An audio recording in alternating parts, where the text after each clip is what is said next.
Hello, everyone. So today we're going to be taking our discussion of entropy a little bit away from our microscopic scale, where we're looking at individual atoms and molecules, and more towards a more macroscopic scale. And we're going to do so by focusing in on entropy as a thermodynamic process.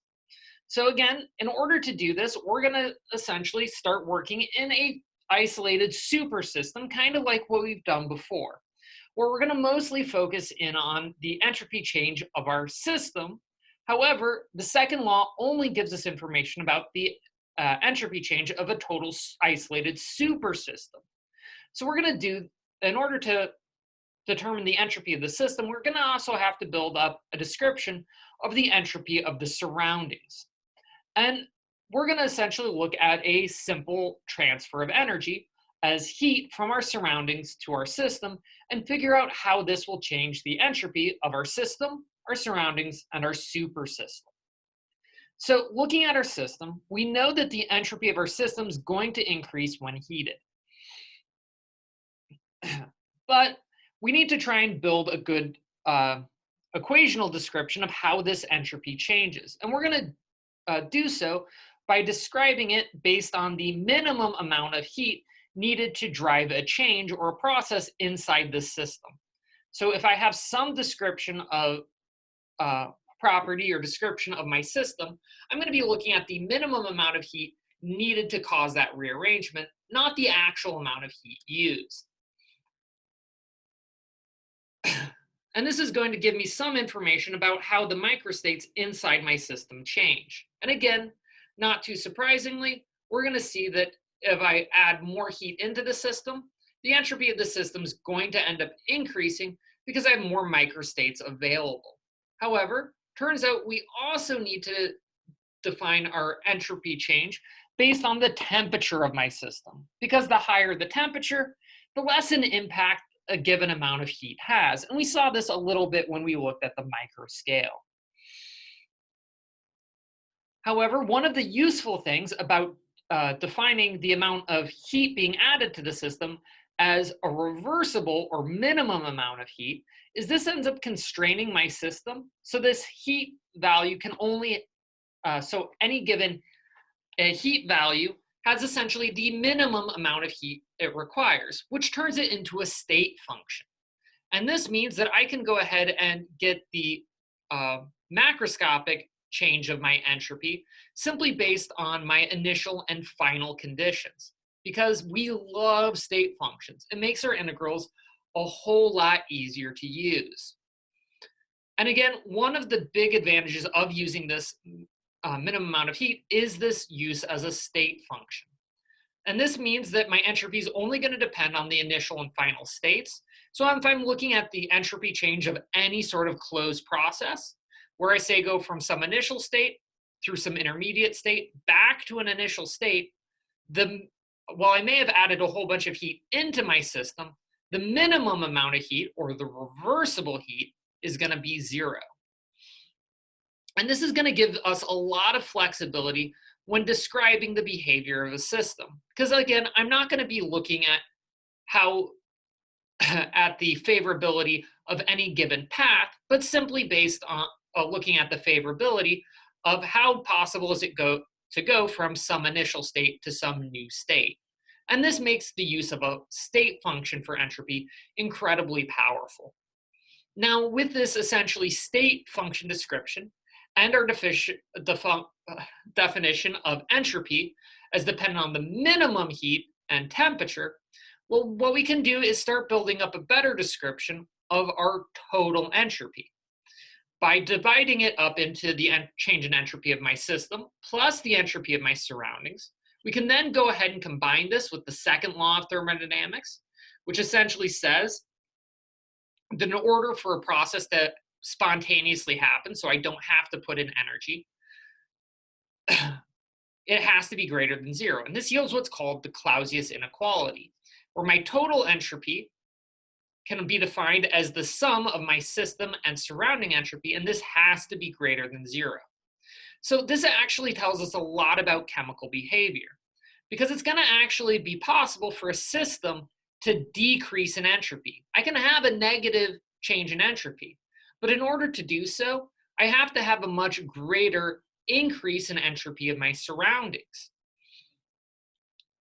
So this actually explains why it's possible for, say, plants to do photosynthesis. They can take a chaotic mess of molecules such as CO2 and water and turn them into glucose.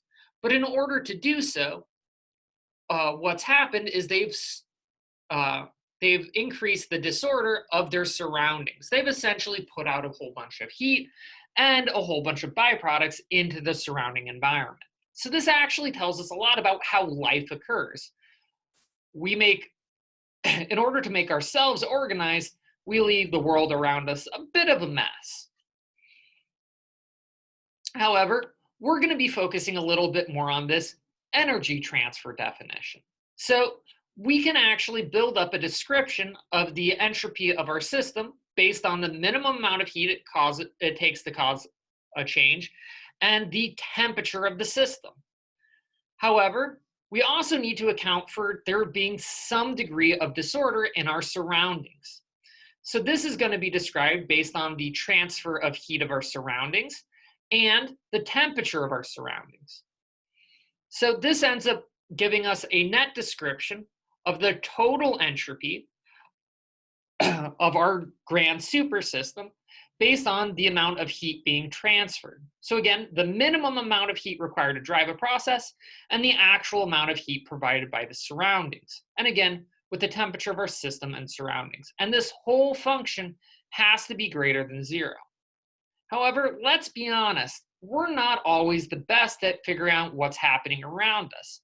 So let's try and look at a limiting condition and look at the heat and try and find a better description for the heat and temperature of our surroundings. So a good place to start, as is frequently the case, is a reversible process. So a reversible process is going to, again, be the minimum amount of heat needed to drive the change in my system. Well, at that point, the actual amount of heat being provided by my surroundings is going to essentially be the negative of the heat being added to my system. Because again, any heat entering the system came from the surroundings in this reversible case. Similarly, just like with a pressure-driven compression, when we're looking at a temperature-driven heat transfer, in order for a process to be reversible, my systems and surroundings have to be at equilibrium. So the temperature of my system and the temperature of my surrounding are going to end up being equal.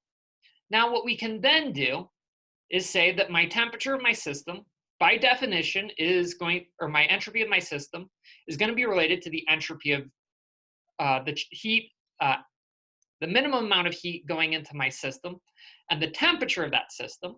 But we know that the heat going into my system is the negative of the heat going into my surroundings, and the temperature is essentially equivalent.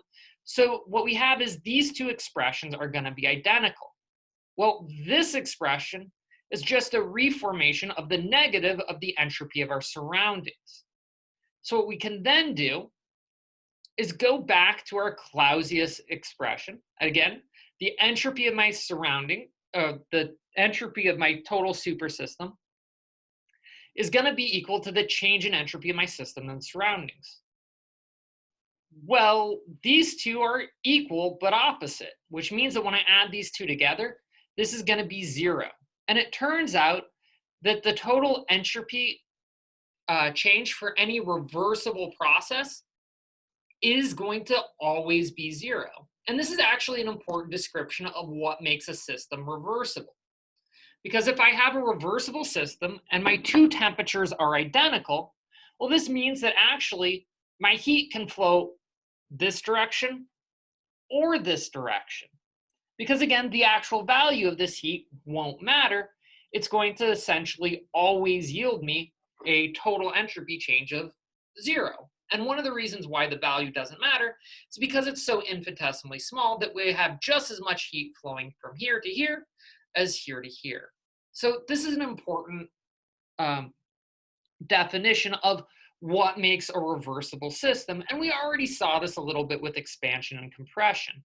As a reversible process is going to be one where the energy transfer is equally favorable in both directions. However, it turns out this is just another fancy way of saying that a reversible system is one where no change is going to occur at all, because there is equal transfer in both directions. However, again, as we brought up with compressions, this is usually why reversible is set as some sort of limiting condition. And in truth, to make a process occur at a timely scale and not take forever, we're going to have to deviate from reversibility by a little bit, but it does set a good set of limiting conditions. This is going to be essentially the minimum required for a given process. And so what we're going to do next time is take these ideas of reversible transfers of energy and try and actually make use of describing the spontaneity of a system by looking at a simple heat engine. So next time, it's the Carnot cycle. Until then, take care.